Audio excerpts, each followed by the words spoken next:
Aqui estou para mais um episódio do Turismo em Destaque, onde farei uma apreciação global da proposta de Orçamento de Estado entregue pelo Governo para o ano 2023 e também onde destacarei o que é que na prática o turismo pode ou não vir a ganhar com ela.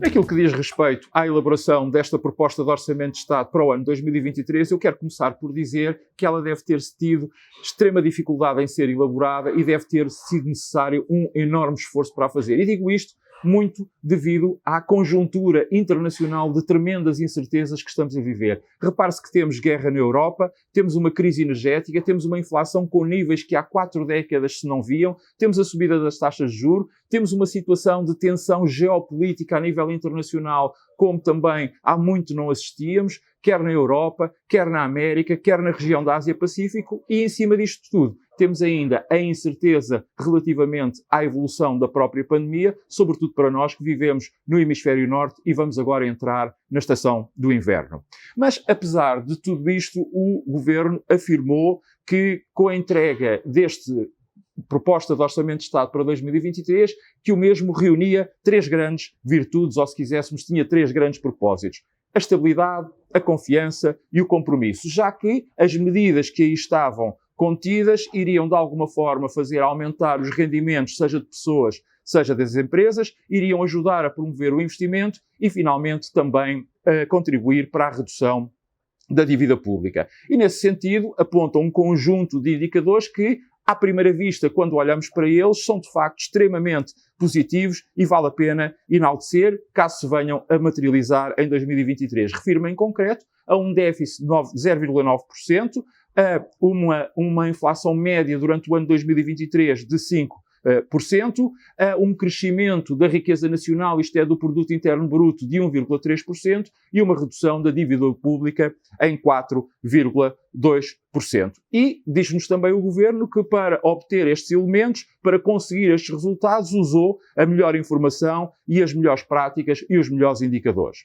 Contudo, o facto é que, se olharmos para alguns elementos que nos são fornecidos por instâncias internacionais, também elas muito credíveis, é impossível que não fiquemos com algumas dúvidas. Por exemplo, o Fundo Monetário Internacional vem-nos dizer que a riqueza nacional, ou seja, que o produto interno bruto de Portugal para o ano, vai crescer apenas 0,7%, ou seja, praticamente metade daquilo que o Governo afirma. Por seu turno, a OCDE diz que o espaço geopolítico e económico onde o nosso país está inserido, a União Europeia, vai ter um crescimento negativo em termos de riqueza, ou seja, o PIB da União Europeia vai decrescer 0,3% e, mais importante, o PIB da Alemanha, como se sabe que é o motor da economia da União Europeia, vai decrescer 0,7%.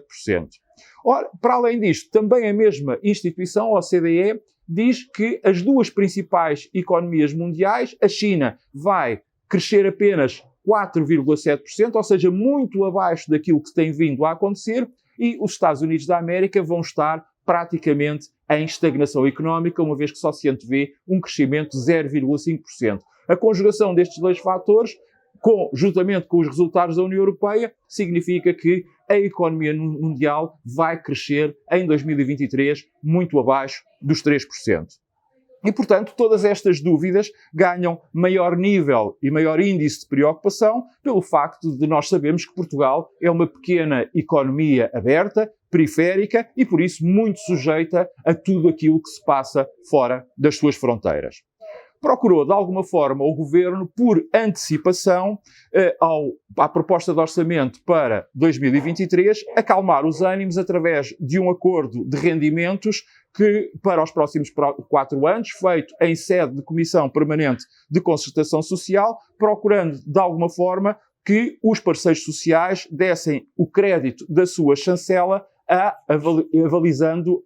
todo este conjunto de medidas políticas, no fundo, servindo-se um pouco da concertação social, como eu tive a oportunidade, já em abril passado, no episódio 73 do Turismo em Destaque, dizer que aqui iria acontecer, ou seja, sabendo nós que temos um governo de maioria absoluta e, portanto, que na Assembleia da República tudo é mais fácil, procurando conforto político, agora em sede de concertação social, ou seja, fazendo exatamente o oposto daquilo que se fez na legislatura anterior. Mas deste acordo sobre os rendimentos que me estava a referir, tirando uma ou outra medida pontual, o que de mais substancial aí figura são promessas e muito pouco conteúdo. Por isso, é natural que todos os parceiros sociais que o subscreveram, a ele se refiram como uma boa base de trabalho, como um bom princípio. E eu tenho, sinceramente, para mim, que tudo isto foi feito muito à pressa e, sobretudo, debaixo de uma tremenda, de uma enorme pressão por parte do governo e que os parceiros sociais foram,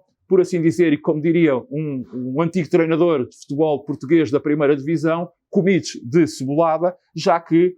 deram e estão a dar respaldo a um orçamento de Estado para 2023 que, no fundo, mantém, desde logo, uma elevadíssima carga fiscal. Estamos em 2022, estima-se que a carga fiscal vai ser cerca de 35,6% do produto interno bruto do país e, em 2023, esse valor vai ser praticamente idêntico, de 35,1%. Ora, mesmo sendo e apesar de ser 0,5% mais baixa, o que é facto é que a proposta de Orçamento de Estado para 2023 prevê que a receita fiscal aumente 1,5%, estamos a falar de mais 811 milhões de euros, devido sobretudo a impostos indiretos, mais 4,1% de IVA, mais 4,9% de imposto de selo, mais 0,3% de IRS e apenas no IRC é que se nota uma descida de 2,2%. Também é certo que os escalões do IRS vão ter uma atualização de 5,1% para compensar a inflação que está prevista na proposta de Orçamento de Estado, o que, de facto, seria bom para o poder de compra e, em concreto, para o próprio turismo, caso nós não fôssemos fechar o ano de 2022 com uma taxa de inflação a rondar ou a situar-se entre os 7% a 8%. Ou seja, esta é claramente a perda de capacidade aquisitiva que já ninguém nos tira. E que ainda pode vir a ser agravada, porque, como estamos a ver, as taxas de juros estão a subir e isso pode naturalmente e vai naturalmente impactar no poder de compra das pessoas, sobretudo aquelas que têm créditos, mormente crédito à habitação. Vale também a pena aqui dar mais duas notas pela sua importância. Desde logo a primeira, para me referir à questão da redução da dívida pública em 4,2%, se tudo correr bem, isto é, se os números e se os indicadores apontados pelo Governo se vierem a confirmar. Isto será muito importante porque significa uma enorme credibilidade em termos dos mercados internacionais, que terá um óbvio e imediato reflexo e impacto nas taxas de juro que iremos ou que o país irá pagar.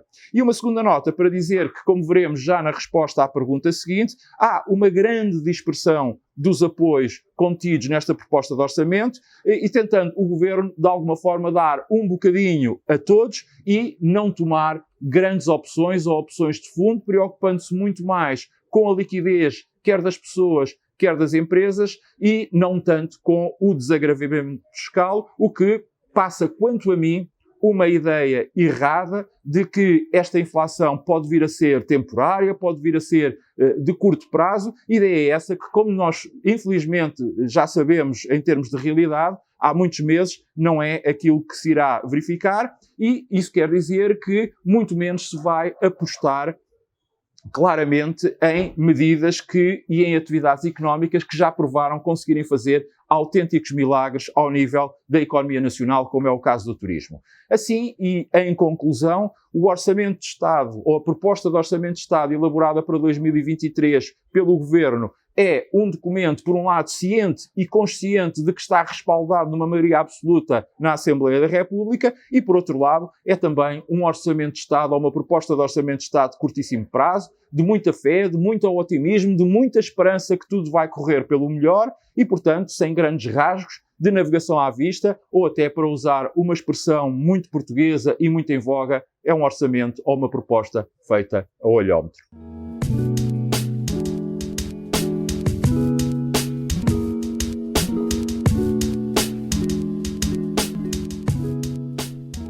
Aquilo que mais diretamente diz respeito ao turismo, e como eu dizia na resposta à pergunta anterior,